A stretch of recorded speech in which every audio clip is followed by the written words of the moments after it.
और आज के एपिसोड की स्टार्टिंग इस तरीके की होती है कि जो वुल्व्स यानी कि भेड़िए थे वो हमला कर चुके हैं हमारे सकामागी ब्रदर्स के घर पे। जहां पर हमें दिखाया जाता है कि एक वुल्फ हमारे याटो पे हमला करता है और फिर हमारा सीन शिफ्ट होकर हमें दिखाया जाता है कि याटो को थोड़ी सी चोट लगी हुई है, मतलब उसके चेस्ट पे। और हमें यहाँ पर ये भी दिखाया जाता है कि कनातो कहता है कि ये वुल्फ कहाँ से आ गए। और यहाँ पर हमारा सुबारू कहता है, रेजी क्या तुम्हें कुछ पता है इसके बारे में? तो रेजी कहता है the remaining survivors of the founders थे ये। जिसको सुन के हमारा लेइतो कहता है द फाउंडर्स। और यहाँ पर रेजी कहता है अगर मैं सही से रिमेम्बर करूँ तो उस दिन 2 सर्वाइवर्स बच गए थे। और यहाँ पर कनातो कहता है कि वो किसके पीछे पड़े हुए हैं आखिर। जिस पे हमारा रेजी कहता है वो हमारे पीछे नहीं है। और रेजी कहता है वो हमारे पीछे इसीलिए नहीं क्योंकि अगर हमारे पीछे वो होते तो हमें वो खत्म करके जाते, पर वो तो ऐसे ही यहाँ से भाग गए। और यहाँ पर रेजी कहता है इसका मतलब, तो फिर हमें दिखाया जाता है कि याटो कहता है इसका मतलब वो लोग पैनकेक के पीछे, आई मीन कि यूई के। जिस पे हमारा रेजी कहता है उनका शिकार आज यूई थी और वो इसी के लिए यहाँ पर अटैक करने आए थे। जिस पे हमारा याटो कहता है वही क्यों। याटो के कहने का मतलब था कि यूई पे ही अकेले वो हमला क्यों करने आए थे। जिस पे हमारा याटो मतलब हमारा रेजी कहता है याटो को कि क्योंकि उसके ब्लड के लिए। जिस पे याटो कहता है अभी मैं रुको जा रहा हूँ, तो उसे शू कहता है रुको। तो हमारा शू से कहता है कि आज के दिन फाउंडर्स की जो ताकत है वो मैक्सिमम हो जाती है लूनर एक्लिप्स के कारण। और शू से कहता है आज उनको फेस करना बहुत ही ज़्यादा मुश्किल होने वाला था। याटो कहता है कि हम यूई को भी इस हालत में यहाँ पर नहीं छोड़ सकते। और यहाँ पर हमारा सीन शिफ्ट होता है, हम रुकी को देखते हैं और फिर रुकी के रूम पे हमारी में अच्छा फील हो रहा है। जिस पे रुकी कहता है हाँ मुझे पहले से अच्छा लग रहा है। यहाँ पर यूई कहती है ये सब सुन के अच्छा लगा। जिसके बाद हमें दिखाया जाता है रुकी कहता है अरे तू यहाँ पर। और हमें दिखाया जाता है कि हमारा अयाटो यहाँ पर आ गया होता है जो कि हमें यूई के पीछे होता है।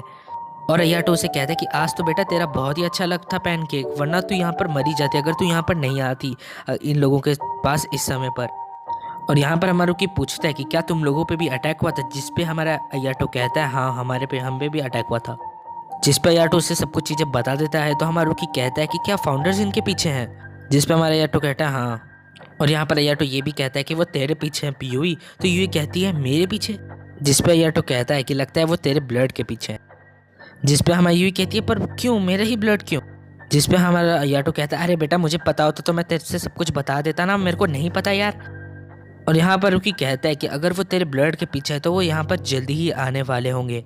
और यहाँ पर यूई कहती है कि मैं तुम्हें और ज़्यादा कष्ट नहीं देना चाहती क्योंकि मैं तुम्हें ऑलरेडी बहुत ज़्यादा कष्ट दे चुकी हूँ। जिस पे वो उसे कहती है कि वो लोग मेरे पीछे हैं तो मैं इसको अकेले हैंडल कर लूँगी। तो हमारा अयाटो कहता है ओए बेटा चुप हो जा, तू अकेले तो कुछ भी नहीं कर सकती। जिस पे रुकी कहता है कि अनफॉर्चुनेटली, परंतु अयाटो सही बोल रहा है। और यहाँ पर रुकी कहता है कि आज जो प्योर ब्लडेड हैं वो ज़्यादा इफेक्टेड होंगे। तो हमारा याटो कहता है कि तू कहना क्या चाह रहा है, सीधा सीधा बताना। तो यहाँ पर रुकी उससे कहता है कि हमको साथ में वर्क करना चाहिए। जिसपे हमारा ये तो कहता है तूने क्या कहा। जिस पे हम देखते हैं हमारे रुकी कहता है कि हमें प्रोटेक्ट करना है ईवी को उन फाउंडर से।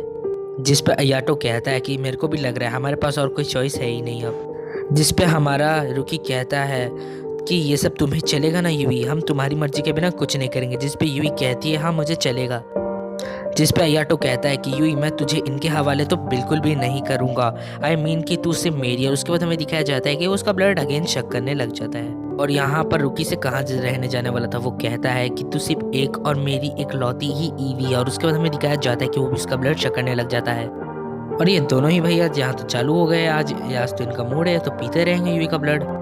और यहाँ पर हमें दिखाया जाता है हमारा सीन शिफ्ट होता है, रुकी और यूई यहाँ पर अकेले होते हैं। जिस पे रुकी उससे कहता है कि तू बिल्कुल मेरी तरह है, मेरी तरह एक बंदी जिसके पास कोई फ्रीडम नहीं है, जिसको जेल में बंद कर दिया गया, जो कि बहुत सफरिंग में है।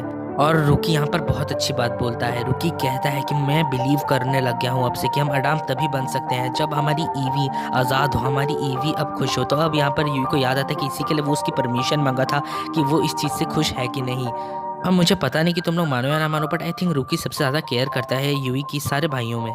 और यहाँ पर हमें दिखाया जाता है कि सारे चारों भाई अब यूई को अपनी बनाना चाहते हैं। और यहाँ पर यूई के बगल में ये चारों भाई आके खड़े हो जाते हैं। और यहाँ पर हमारे काल और शिन को दिखाया जाता है जो कि बोल रहे हैं कि अब हम चालू करें क्या भाई। और अब हमें कुछ क्रेडिटेड सीन में ये भी दिखाया जाता है कि यूई जिस जगह पे हमेशा हर एपिसोड पे आज तक रही है वहाँ पर अब एप्पल्स गिरने लगे हैं। और यहाँ पर साथ ही साथ एक नया पौधा भी उग गया है। तो यार ये एपिसोड यहीं पर ख़त्म हो जाता है। आई नो इसकी एंडिंग इतनी भी अच्छी नहीं है और सीज़न 2 इसका यहीं पर ख़त्म है और सीज़न 3 भी कोई है ही नहीं इस एनिमे का। और बनेगा फ्यूचर में तो मैं उसे कम्प्लीटली ज़रूर एक्सप्लेन करूँगा, पर अभी मैं उसे एक्सप्लेन नहीं कर सकता क्योंकि वो आया ही नहीं है। हम किसी नए एनिमे को पकड़ने वाले हैं जिसका नाम कामिज़ावा किस है, जो कि इसी की तरह काफ़ी कमाल का एनिमे और कुछ हद तक इसी की तरह है और वो one of the best anime अपने टाइप का माना जाता है। तो प्लीज़ उसे ज़रूर से देखना और हाँ, इसका वेट ज़रूर से करना। मैं कुछ नहीं कर सकता, मैं दूसरा सीज़न कहाँ से लेके आऊँ, तीसरा सीज़न। तो चलो बिना किसी देरी के मैं तुम्हें थैंक यू बोल के इस वीडियो को ख़त्म करता हूँ। Thank you so much guys for supporting this series. Bye bye. और हाँ, आप कमेंट में ये मत स्पैम कर देना नेक्स्ट एपिसोड कहाँ से लेके आऊँगा मैं।